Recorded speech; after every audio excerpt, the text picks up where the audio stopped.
Hey everyone, welcome back to the 443 Security Simplified. I'm your host, Mark the Liberty, and joining me today is... Corey, George Orwell, William Gibson, and Aldous Huxley Knockreiner. These people that predicted not so great futures that seem to have come true. These are all writers of sci-fi and dystopia fiction that happen to be predictions that have seemed to come true in the most dystopian way possible. As Corey is hinting at, because it's the end of the year-ish, it is time for us to go back over our security predictions for 2024 and grade ourselves on how well we did. So without any further ado, let's time travel our way in. Let's get it wrong, hopefully. I don't want to predict a dystopian future that comes true. Hate to break it to you, Corey, that's not going to be the case.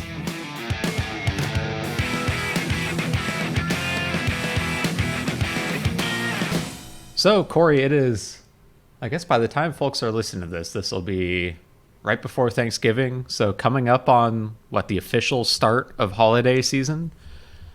And that means it is time for us to go back in time and look at our cybersecurity predictions from the last year and grade ourselves on how well we think we did.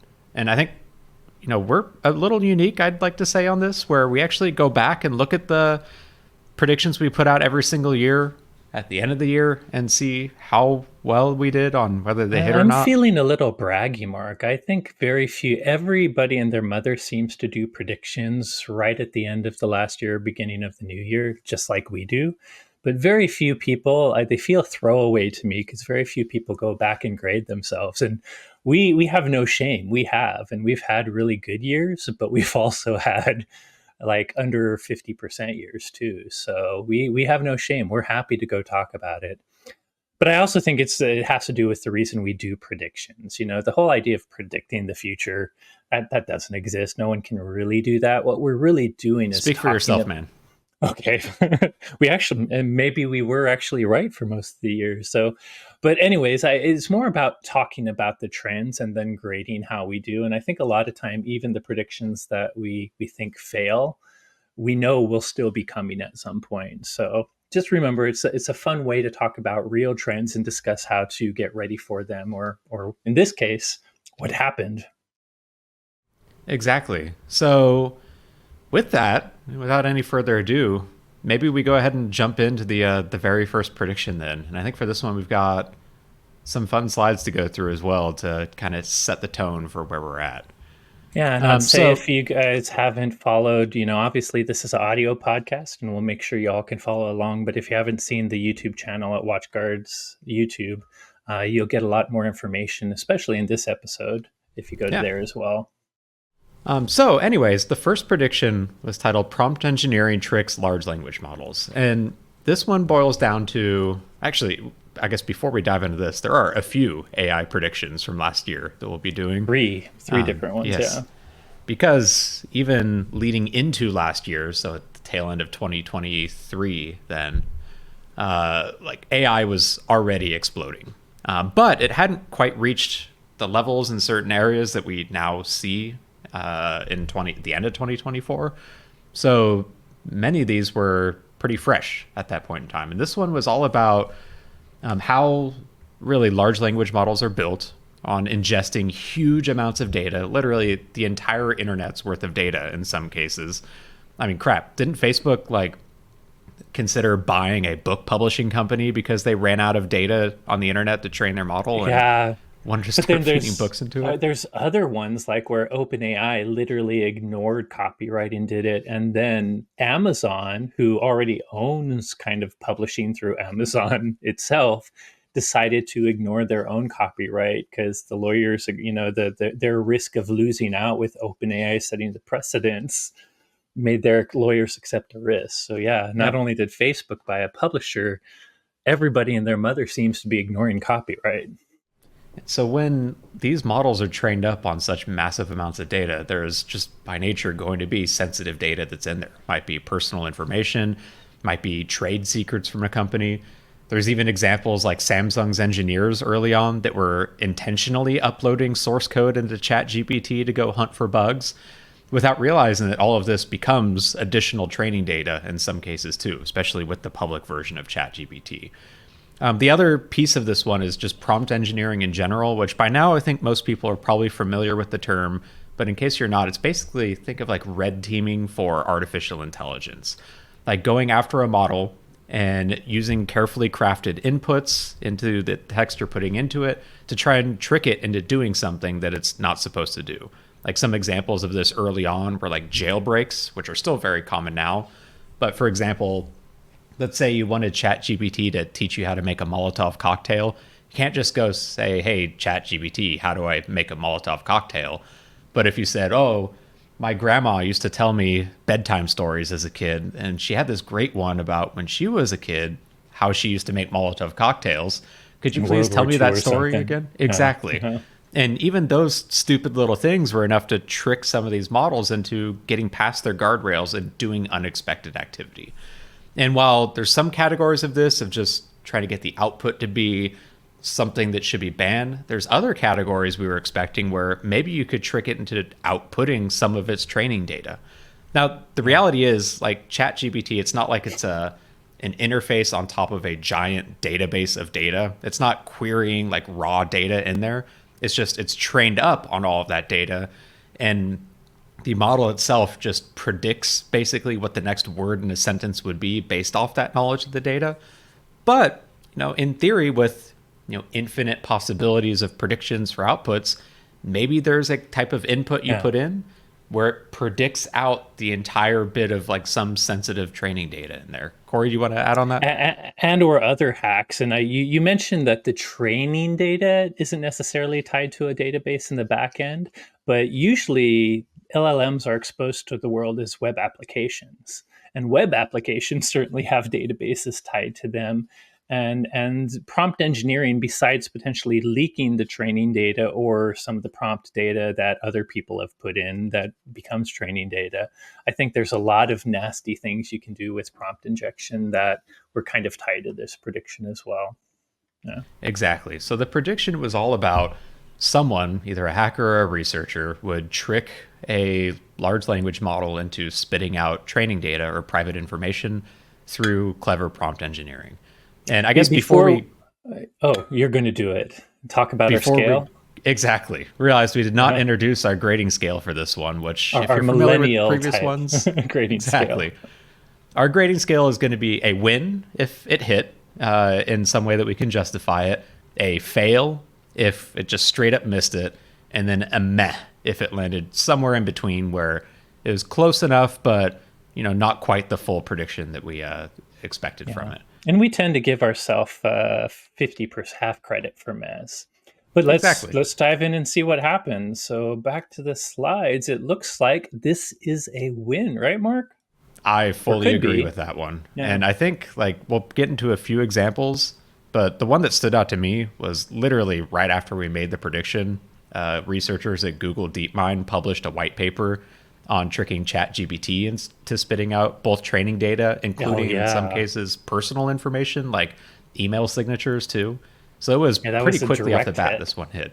Yeah. Yeah. But Corey, what other examples did you have? One I like to show is a later in the year one, I believe, that has to do with a very specific AI model called Vanna AI. And Vanna AI, if I remember correctly, it's basically a place that, they have a Python AI model where if you're not a SQL query person, like if you don't know SQL, but you have a Python application to a SQL database and you want to ask questions that normally require you to understand SQL and make SQL queries, you can use this kind of large language model to ask questions in human language, and Vanna AI will translate it using their Python library into a SQL query that gives you the result you want.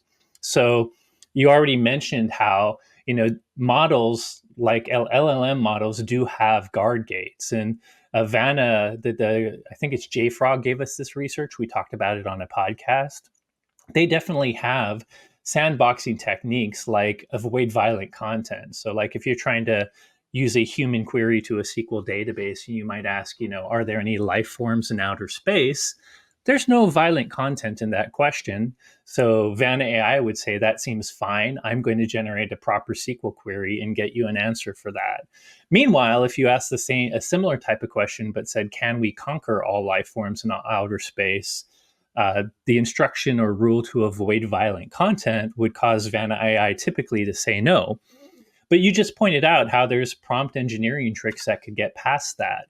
And basically, Von AI suffered from some prompt engineering tricks that allowed them not just to get past that simple example, but if someone that does understand SQL querying and knows what Von AI is doing, basically you could add additional things to the prompts to maybe inject your own SQL. Like the way Vanna AI is made is you can ask a question, like maybe you have a database for a zoo and you ask it how many animals are inside each section. And in the typical way, if you can see our screen, Vana AI's LLM would turn that into a SQL query that basically looked at the mammal section versus the reptile section and created the exact SQL query that would give the number of mammals in both. But long story short, there's a backend vulnerability that allowed, with the right prompt engineering, that while it was making the SQL injection, you could add special things to your prompt to actually inject additional SQL into it. And without getting into all the technical details for time's sake, that could get you right to pausing after the first SQL injection, adding some exec command in SQL that could exec something, and then you probably could get whatever you wanted from the database at that point. So I Mr. think it Johnny was drop another. tables from that one. Yeah. Exactly. Oh, drop tables would be worse because you just clear out the database that Vana AI is connected to. Either way, it was an interesting way how this AI framework suffered this prompt injection attack that literally not just leaked the data, but allowed a remote code execution.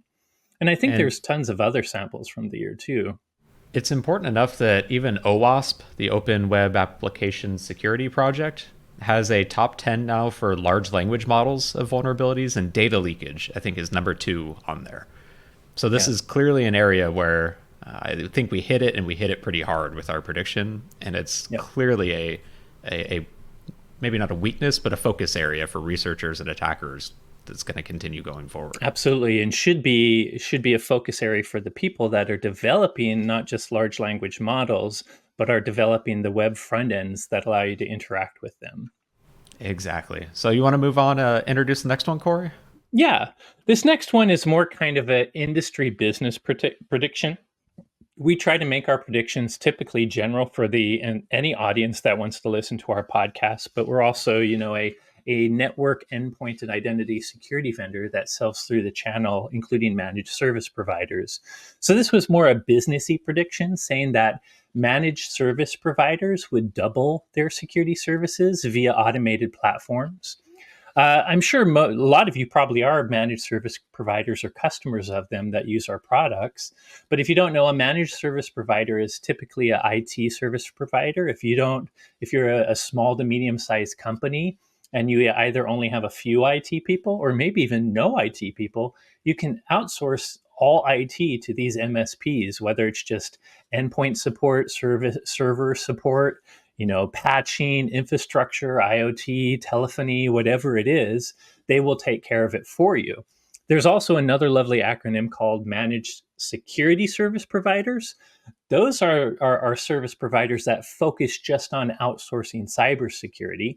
But one of the things that was happening throughout the year is MSPs, the one without the additional security, they still will outsource security too. They were starting to add more and more security services to their platform using products like WatchGuard, but also services like MDR, Managed Detection and Response, which, if you have EDR solutions like WatchGuard's EPDR, typically you might have your own computer security incident response team monitoring it. But with MDR, not just setting up that solution, but 24/7 monitoring and threat hunting can also be outsourced to MSPs. And we thought with the cybersecurity skills gap widening, it's harder for normal companies to find direct cybersecurity expertise, which is causing them to go outside to find it. We also understand that security is a tough job. There's a lot of CISO burnout, and one of Gartner's predictions was 50% of security leaders were expected to leave their role by 2025. Meanwhile, on the other side of things, vendors like us, we have this platform where we offer network endpoint and identity security, but in each of those areas, we have this full suite of capabilities that in the past has been point services or point products. And anyone trying to manage all the different security controls you need individually, it's just a nightmare of management interfaces and maintenance. Whereas creating a platform that has all those same capabilities in a single pane of glass, especially one that's made for MSPs to automate things, make it a lot easier to offer security services. So our bet was security services would be a big way that MSPs led in 2024. So moving forward, I can talk about it too, but did you want to tell the world how we did, Mark? So I gave it a meh, but I know you gave it as a win. And the reason I gave it as a meh is because I feel like we had that will double or whatever rule in there. And I'm not sure if I saw the hard data for that, but maybe you want to expand on this one. I beg to differ in that almost all the channel companies out there said that MSPs during 2024 actually won with security services. Most of the revenue growth that they generated were from security services. For instance, the if you're watching the actual video, Channel Futures did a survey, and while they said it wasn't quite unanimous, they said about 99% of MSPs reported increased revenue from security services, whereas other services like help desk, managed anti-spam, cloud storage did not. They brought revenue too, but not as high amounts of revenue. More importantly, Kaseya, who is a big channel company, also did a survey of about 1,000 MSPs. And not only did they say cybersecurity was a top priority and area of growth, they said 73% said it was a top revenue driver for their business. So I know I couldn't, to your point, I didn't find anything that said literally doubled their cybersecurity services from last year. But with 73% saying it is their top revenue driver, I feel like it's a pretty safe win for the prediction, in my I'll take opinion, it. anyways. That gives us a 200% or what? 100%, 2 out of 2 So for this far. one so far. Yeah. Well, let's see how we do Anyways, with the next one, Mark. yeah. So this next one was all about AI spear phishing tools booming on the dark web when it comes to sales. So, historically over the last 5-10 years, there's been a surge in commoditized attack techniques. Originally, it started with malware as a service offerings, where someone would create the payload and then you have to deliver it.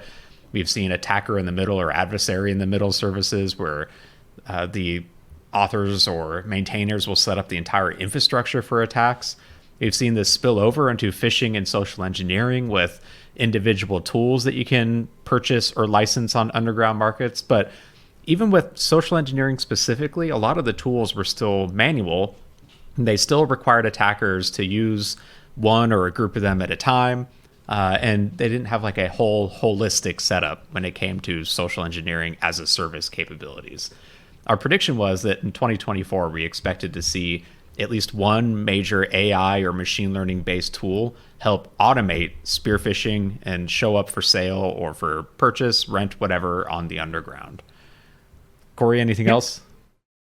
No, I think that's it. And I think the key is while phishing has been long automated, to spear phish, you need to actually get a little bit more information about the victim, and automating both being able to give a tool an email address, and that malicious tool both learns enough about the person behind the email address to not only send them a phish, but send them a spear phish that's much more customized. Using AI tools like LLMs was really the gist of this. And we expected not only them to start using these LLMs to specifically increase spear phishing, but that it would boom on the dark web. All of the tools designed for phishing or spear phishing would start to get this technology. And drum roll, please, on this one. I gave us a win, and I think this is another one that was a pretty big win for us. I know you've got a couple of examples, but one that stood out to me was the FBI even released an alert in May of this year, talking all about cyber criminals utilizing artificial intelligence to help with spear phishing efforts, and including capabilities being sold on the underground.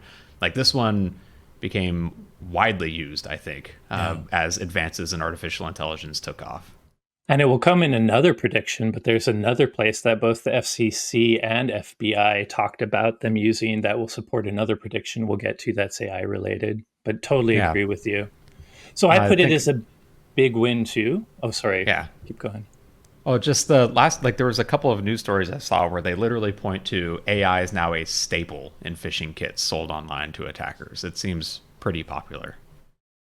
Yeah. So my examples are first, before the prediction, there was something called Worm GPT that existed, which was kind of the start of this. But since then, you can actually find a GitHub. If you see our screen, it's kind of a horrible link. So ironically, I put a QR code. It'd be ironic based Oh on my a god. prediction later, but do know that QR code is it's really going to that link. I'm not trying to trick you. But Or if you is want it? to yeah. If you want to read about Fraud GPT, Worm GPT, Wolf GPT, Triple X GPT, Poison GPT, you can go on. If you go to that GitHub, there's more.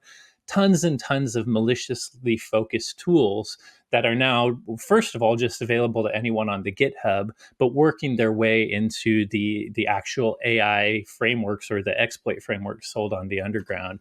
And I saw the same article as you about, to tie it together to our prediction, is not only can you just go and get all these tools now, it's pointed out that most of the phishing kits sold on the underground to hackers do now have AI in them.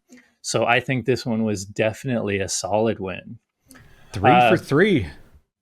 yeah, so far we're cooking with gas. We'll see how we That do. is not normally how well we are doing at this point on our predictions recap, so I'm pretty dang happy with this. There's been times we've gotten up to 70%, but I feel like last year we were more like 40%. So far we're doing okay. Yeah, We'll hey, I see. Don't graduated high worry. school with a 70%, so I consider that a great grade, but let's Awesome. continue rolling. So the next, You and I want think to? this Yeah. is our final AI based one, is the prediction was AI based vishing. I'm trying to enunciate the V properly, takes off in 2024. And by vishing, not only do we mean voice based phishing, which could be straight to your telephone, but it may even be nowadays with things like remote meetings, vishing combined with video, which I don't even know what you would call that, voice and video based phishing. But the point was, a voice phishing was typically one of those same type of threats that was dangerous. People fall for it all the time, but it historically required a lot of human capital, like spear phishing. Unlike phishing, which can be automated easily, spear phishing required you to learn about somebody.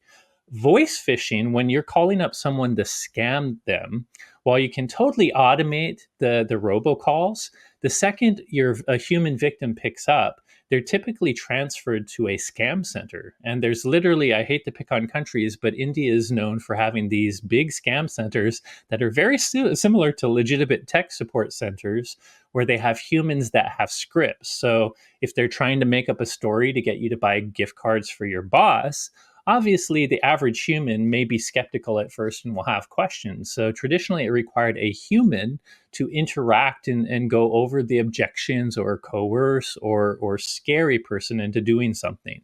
Another popular thing is saying they're a sheriff and you missed a court date and have to pay a fine, or you're going to go to Huh. jail or something like Have you that. ever had anyone experience that one, Corey? I certainly, the second example comes from a personal family member who almost fell for it. And one of the common techniques is they don't let you off the call. So I had to frantically text over and over when I learned this family member was falling for it, telling them, no, no, no, no, no, get off the call and talk to me.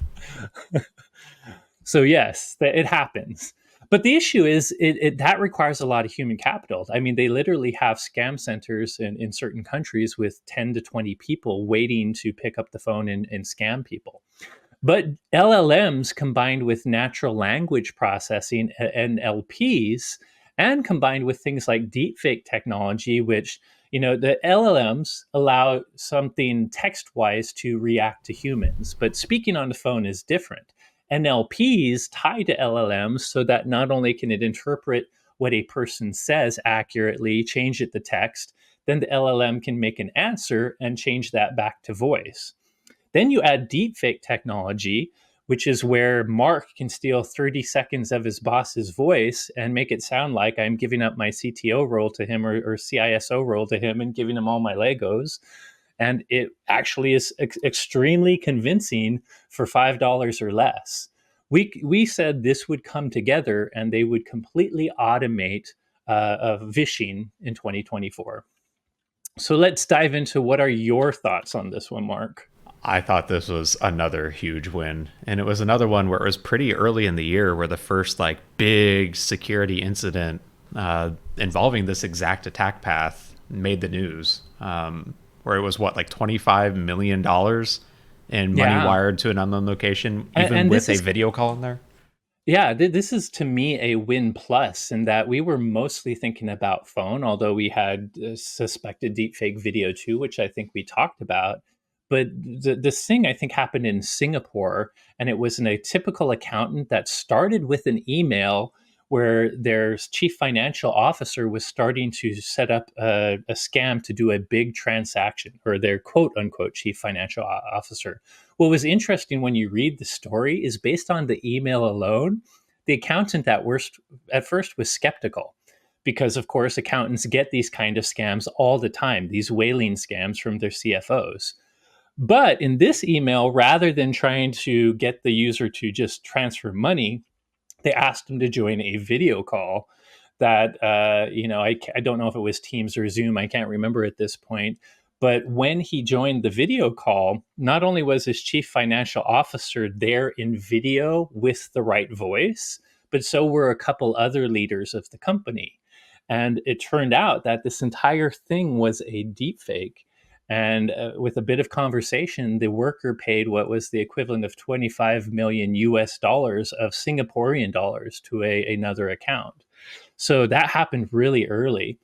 And you might be thinking, wow, this is a sophisticated one time attack. I remember the FBI a long time mentioning this in a very specific nation state case.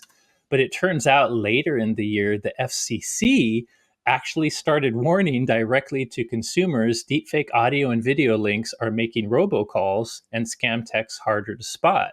And I think we can even use kind of a Biden case where it wasn't really the Biden office, but there were calls being made in Biden's name. In this case, it wasn't like against Biden, it was more supportive, but still, it was not, it was a fake robocall.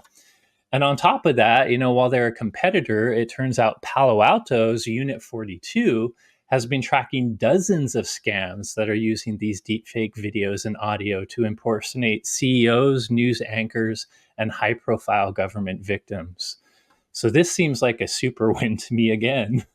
It's honestly, and I think a big reason why it became a super win is just how quickly artificial intelligence capabilities are evolving. Like from when we made this prediction in probably like October of 2023 to where we are right now, like in that 12 and a half, 13 months, like it's insane how much some of these capabilities have grown. Yeah. Like you could And have a we full on we conversation with like Chat GPT now, and it sounds just like, I mean, you, it you can sounds have just a like Scarlett full-on Johansson. conversation with Daenerys from Game of Thrones, and it's like you're talking to that person. Yeah, and I think Insane. we both warned, joked, and warned against this even 2 years ago. Like deepfakes have been out for a while, but we all remember when there were 12 toes or foot hands or messed up eyes and teeth, and we joked about it, but we also said under our breath, machine learning and AI learns faster than humans. That's the whole point of it.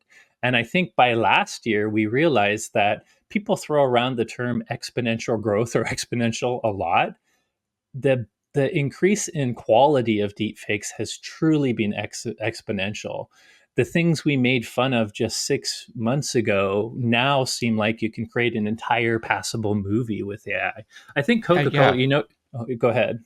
Well, so even things that I thought were impressive a bit ago are now they look like crap. Like the thing that stood out to me, I just rewatched Star Wars Rogue One last night, actually, Oh yeah, and the so there's a Leia couple of, without giving away too many mission. spoilers, there's a couple of people in there that were in the original Star Wars movies that they recreated using basically deepfake technology. This movie came out in 2016, and I remember then, like, you could kind of see some of the uncanny valley. It wasn't perfect. It was like, wow, this technology is amazing. Look, they totally recreated this person that's been dead, or at least 50 years older now.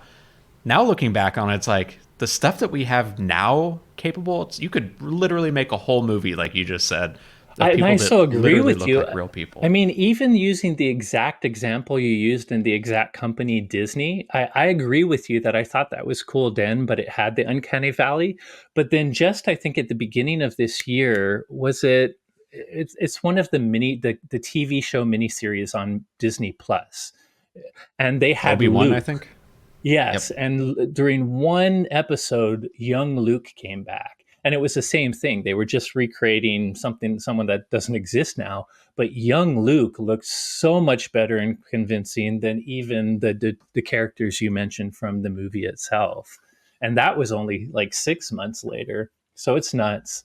It's And I was pretty going to say crazy. too, if everyone, just because of the holiday season, everyone probably knows Coca Cola's polar bear video. Apparently, I don't get TV now, I cut cable, but I saw online that there's the typical Coca Cola Christmas commercial with the bears, and that particular one is 100% deepfake AI created video. They basically had three companies duke it out to try to make a video based on their script, and one of them won. So there's a commercial on TV now, probably more since I don't watch commercials. I bet you there's deep fakes everywhere in commercials, but a Coca-Cola commercial that's doing it.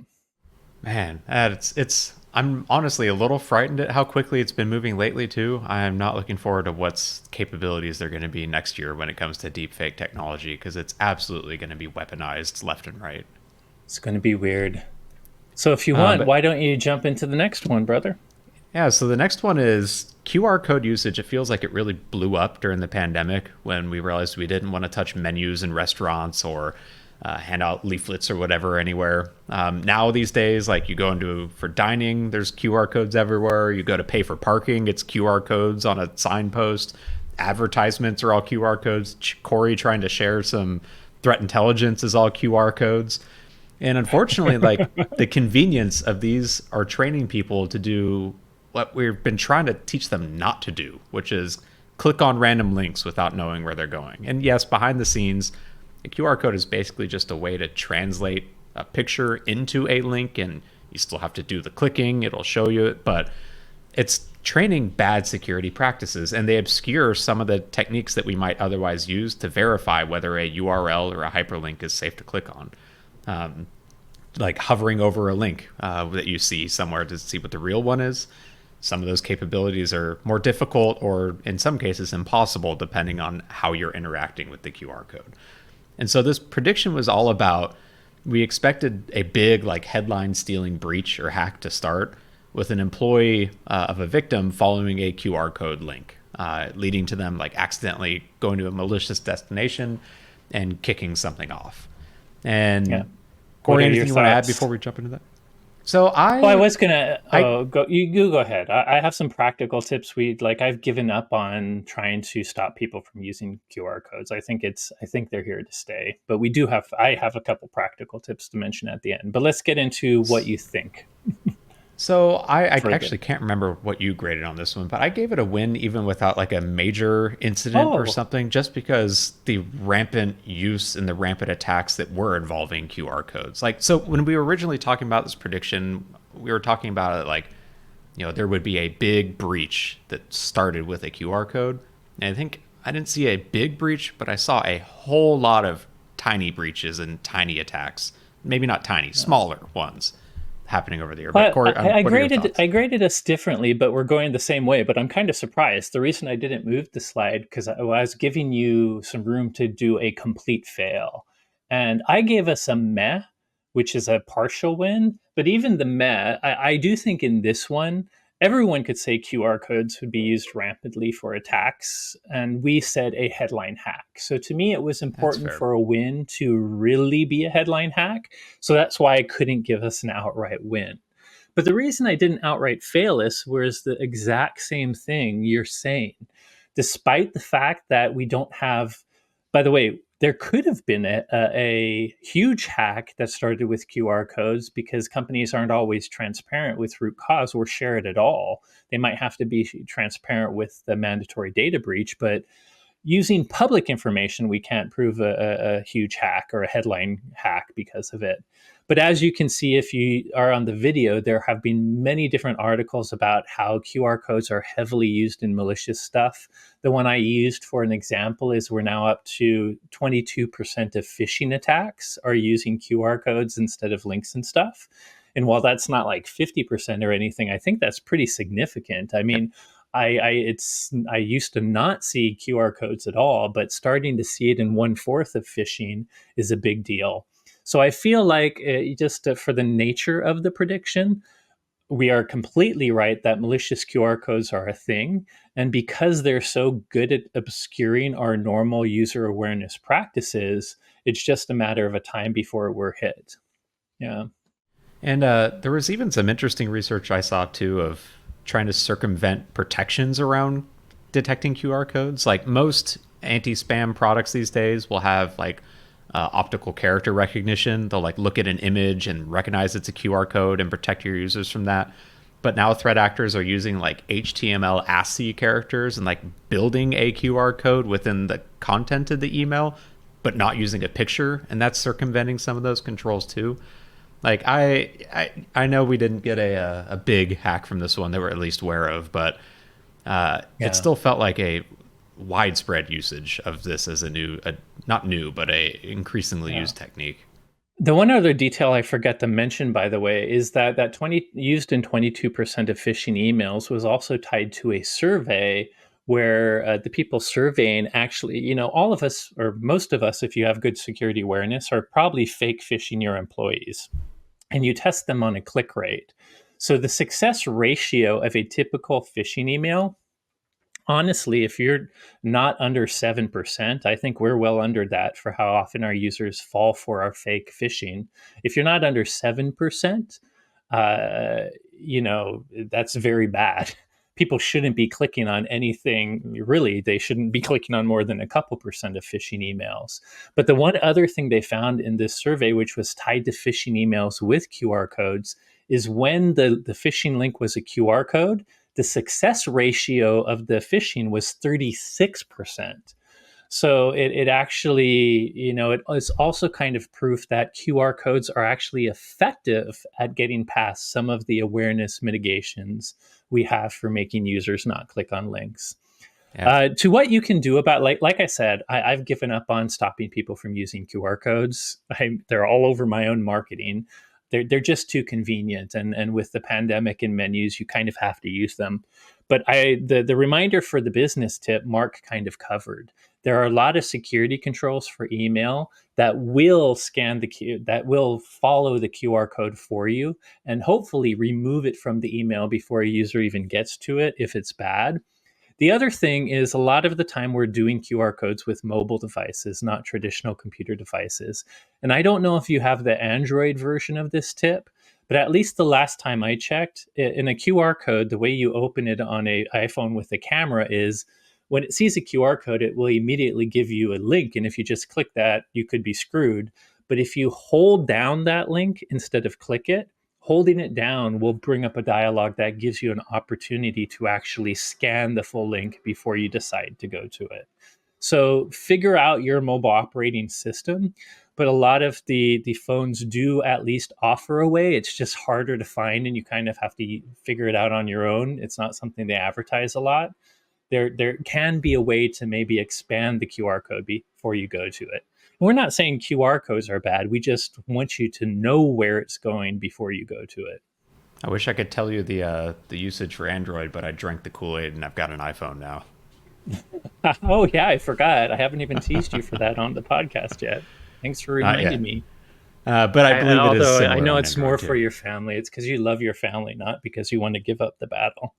because I want more than 3 pixels when I get a picture sent from one of them. Exactly. You're sick of the green versus blue text from all your family members making fun of Yep. you, So or I guess having a. I'll Go ahead. exactly. I'll accept a half a point for this one. I think that's fair, and that puts us That at what? still has us at 4.5 out of 5. I think so. Yeah. So you That's want to nail the pretty good last one, grade. Corey? How did we do, or what is it? I guess. Unfortunately, the last one is kind of based on my personal hobbies more than anything else, and we'll see if we did this one. So the last one was virtual reality and MR headsets will allow the recreation of user environments. So, as podcast listeners may know, I'm heavily into virtual reality, mixed reality, spatial, whatever you want to call all that stuff. It's a lot of fun. Nowadays, the technology of it, rather than having external trackers, has many different cameras on the headset and even depth sensors that in order to track, they're actually creating a map of they're using even 2D cameras to do photogrammetry combined with depth sensors to literally track the 3D space you're in, to create a recreation, a 3D model of the space you're in. In fact, a lot of mixed reality stuff even wants to know where your walls, tables, beds, windows, and doors are, because as it's creating that environment, it can actually make, for instance, a game where the zombies crawl through your own windows as you're shooting them. A lot of fun stuff, by the way, if you haven't tried it. So that is new data. I at the end of the day, VR headsets are just computers, but all these different headsets offer new data stealing opportunities to bad guys. And when mixed reality gets even bigger with Oculus Meta's Ray-Ban glasses or with their everyone's rumored Magic Leap AR devices that will literally walk around in, these can start to actually track the buildings we're in. It's not just the one space we play. They're going to start to really know all the places we go to. And if you think, even though they turn into combination of physical and cyber attacks, there's a lot of ways bad guys can screw with that. Now, the good news is, I mean, we've learned from smartphones and stuff like that. So, a lot of vendors are starting to claim that for this environmental data, it's all on the local device and they're not necessarily pulling it to the cloud for now. But ULIS change all the time. These folks also have to have mechanisms to do troubleshooting of VR spaces. So, The I biggest player honestly, in the I just space is literally Meta. Facebook, Meta, Yeah. who we know has had a history of using private data in different ways that we may not all love. So the Yep. point I'm getting at is just because in an ideal world it would be stored locally and never go anywhere without your private key, I have a feeling that wouldn't last for long. And the other thing is just because it's stored locally doesn't mean a direct hack to the headset couldn't get it for a threat actor as well. So attackers are already targeting things like IoT cameras. We assumed that there would be a VR headset, either a research or hack paper that would hack a VR headset specifically to recreate the user's environment. So before I share my thoughts too, do you have any thoughts on the result of this one? I'm glad that you got one of your VR predictions into this batch of them, like you try to every year. I'm happy for you. I But didn't even attempt this year, liar. But this was yes, a I do fail. like talking VR. You made it a complete fail? I made it a complete fail. I didn't see anything even remotely to this. There was some research around hacking VR headsets. There's some interesting articles and research studies around like side loading malicious applications onto some of these because I think they're effectively like Android or something Android like under the hood for like Meta's Oculus as well too. But there Yep, you're wasn't right. any It's like definitely Android. there wasn't any at least that I saw like hacking you to steal your room information off of the headset or out of Facebook's cloud because they most definitely do steal it and stick it up there anyway, even if they say they don't. But I don't know. What are your thoughts, Corey?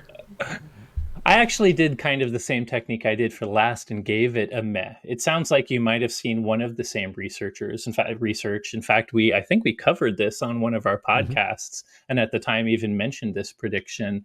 There was a very big research study by a number of universities that was not just a everyday malware on the headset thing.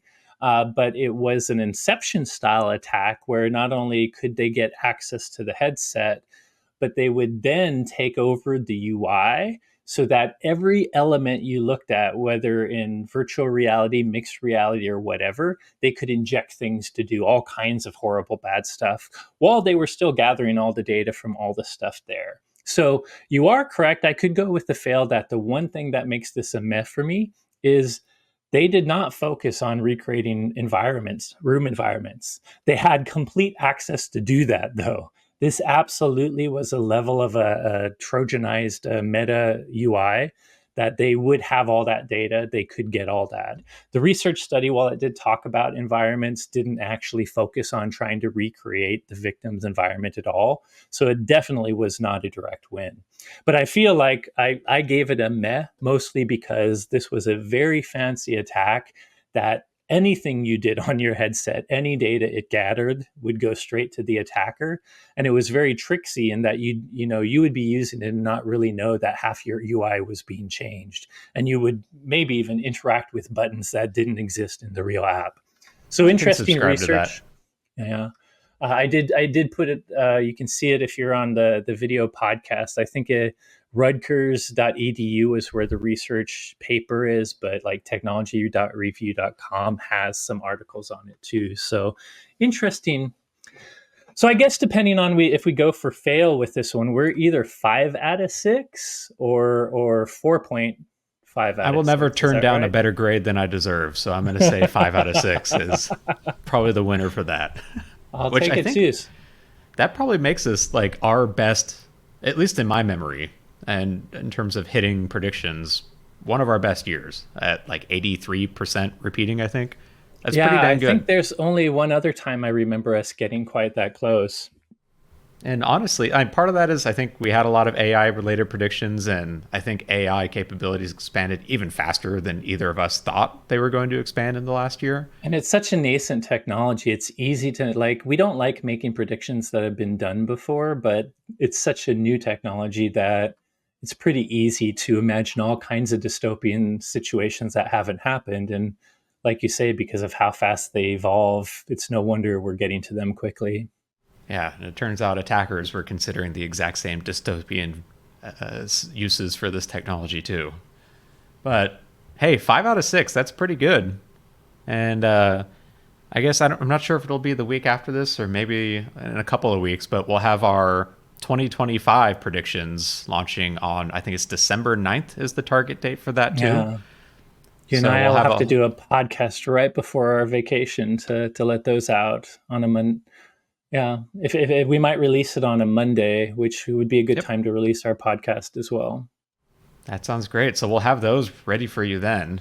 I guess in the meantime, though, if any of our listeners have any predictions they want to make that you want us to chat about on that episode, you can shoot it over to us. WatchGuard underscore, wait, is it WatchGuard underscore technologies? WatchGuard technologies on Instagram, something like that.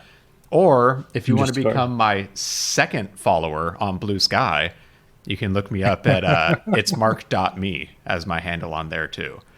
Yes, WatchGuard underscore I added technologies. SecAdept to Blue Sky too, so there's now a new SecAdept social network place. I'm assuming you're using the default Blue Sky domain for that then. So Yeah, secadept.bluesky.social as I the full haven't made handle. a Glamour UI yet, or a Glamour Welcome domain to yet. federated social media, Corey, where it It's a cool matters part more of than Blue just the Sky. handle. Yeah, Yeah. they'll tie into other things. But Hopefully, please, it will get however you more want than to get 20 them over to million. us, I'm willing to bet you can probably find Corey's and my emails floating around on the internet too. If you want to share your predictions, we'll chat about them on that episode also. But hey, you know what, Corey? High five for us. This was a good year for accurate predictions. Hey everyone, thanks again for listening. As always, if you enjoyed today's episode, don't forget to rate, review, and subscribe. If you have any questions on today's topics, suggestions for future episode topics, or if you want to share your predictions with us, you can reach out to us on Instagram at watchguard underscore technologies or on Blue Sky at itsmark.me or what the heck is it? Secadept at SecAdept. Yeah. bluesky.social? All right. Yep. Either one of those. Thanks again for listening, and you will hear from us next week.